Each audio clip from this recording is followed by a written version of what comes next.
this summer, actually, even before that, I have a constituent sitting to my left named Bev Cardin, who's one of my favorite and best constituents. She's a tremendous environmentalist, has been forever, and she brought to me this idea, which I thought was really interesting. I mean, she was involved in helping me with the fracking ban that was so successful last year, and brought to me this idea of a constitutional amendment for a clean environment. And I knew that we didn't have one because we had that bill that reached the floor last year dealing with lawsuits and so forth that didn't make it. But you know, we have lots of rights enshrined in our Constitution, and I thought it was an interesting idea, and then I became more intrigued by the fact that other states have done this as well. So there are 6 states, at least that I have, maybe there's, at least that have some Bill of Rights. So you have Hawaii, Illinois, Massachusetts, Montana, Pennsylvania, and Rhode Island. But the most interesting one was Pennsylvania. So our neighboring state of Pennsylvania has this enshrined in their Constitution.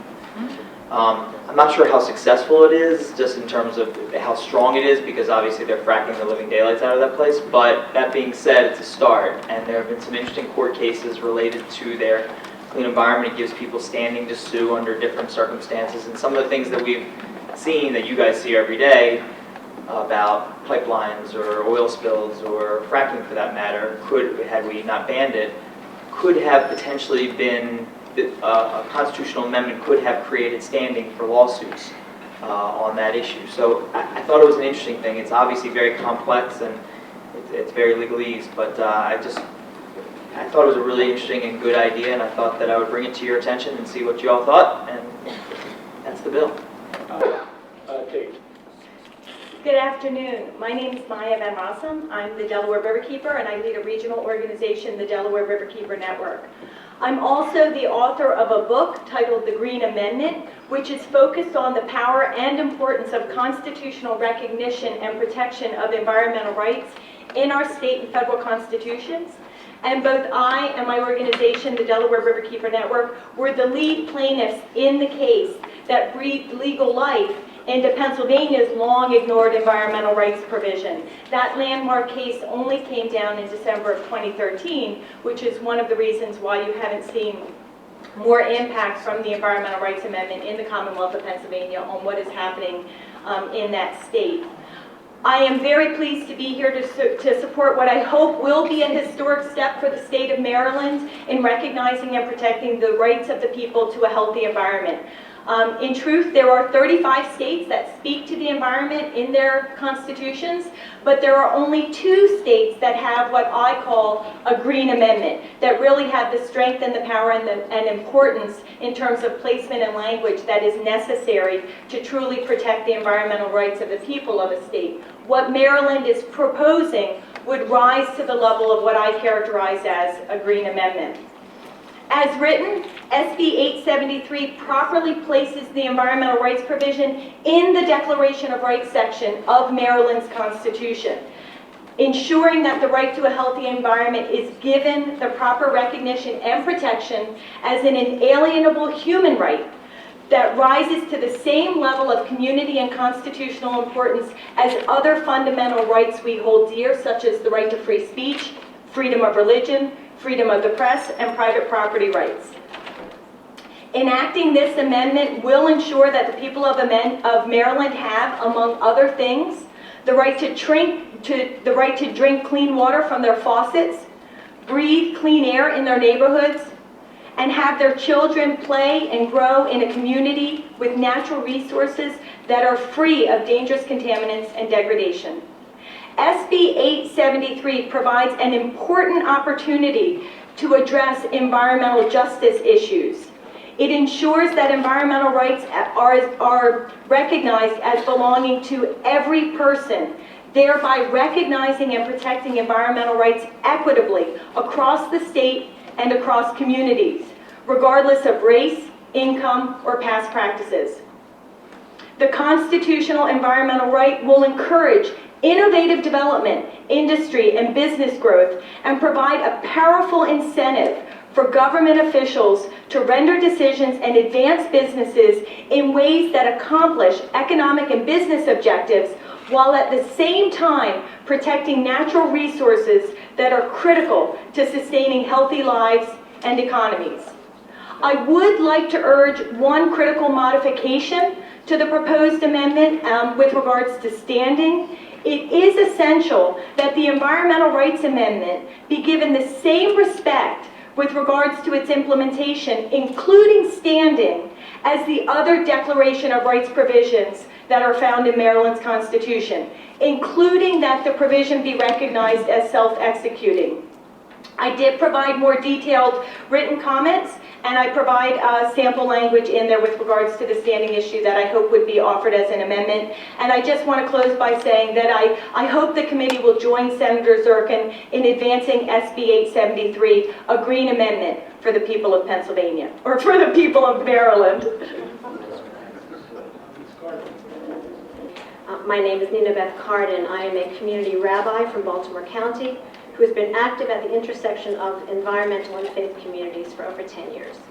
And I want to add my sincere thanks to Senator Zirkin, even though he has left, for introducing SB 873, which I believe is essential to the well-being of all Marylanders. I want to highlight 4 reasons why I support this bill and ask for your support.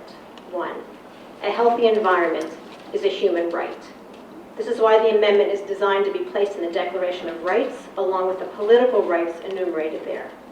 We don't need the Constitution of the state of Maryland to confer this right upon us.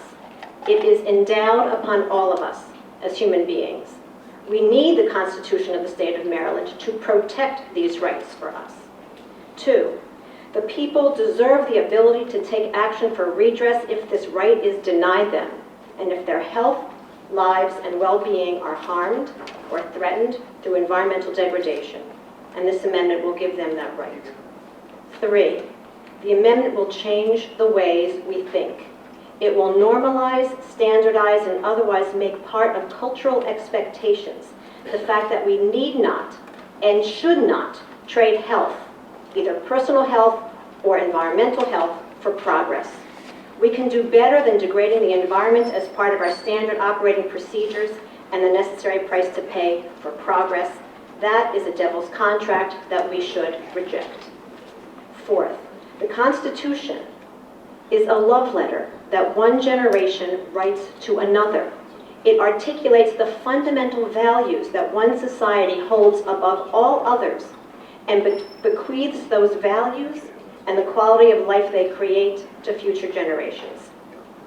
With all that I support this bill, I also support and urge the change in language recommended by the Delaware Riverkeepers to strengthen the standing clause so that the amendment will be self-executing and will be afforded the same respect with regards to its implementation as other Declaration of Rights provisions.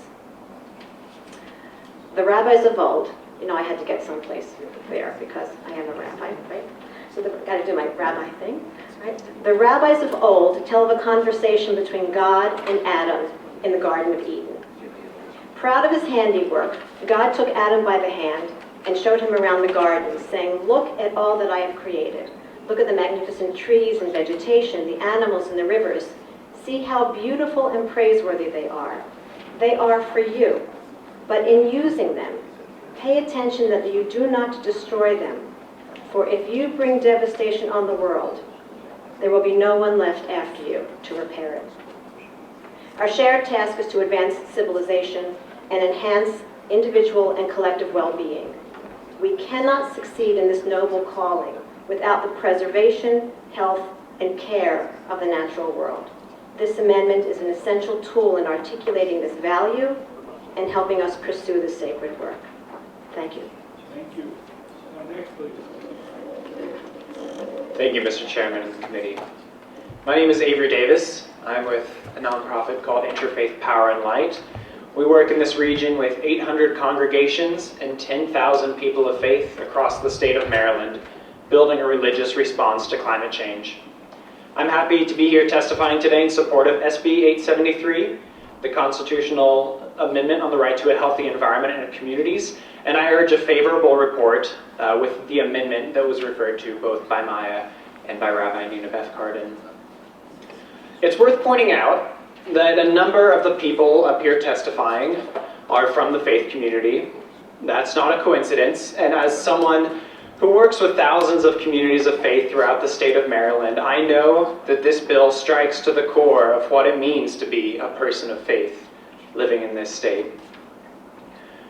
I see three primary reasons for this deep support among these faith communities.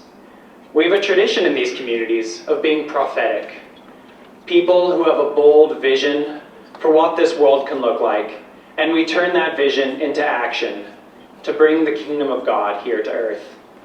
This is a prophetic bill, though not the first of its kind in the nation.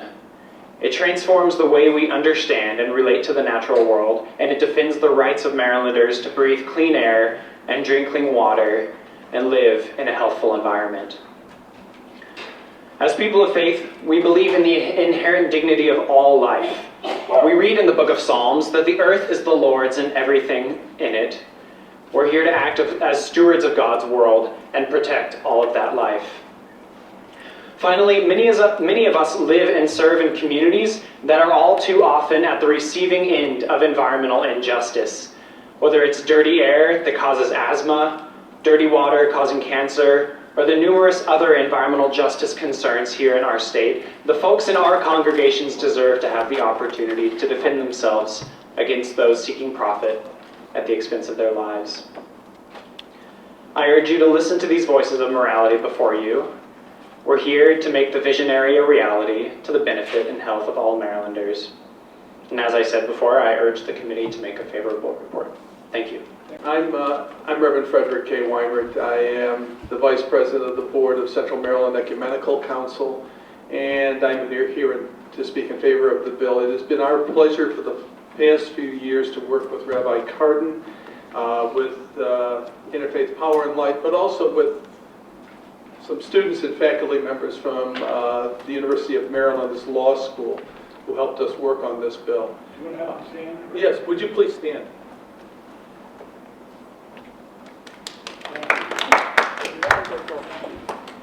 What I want to say is basically the Ecumenical Leaders Group, the bishops of Catholic, Episcopal, Methodist, Lutheran,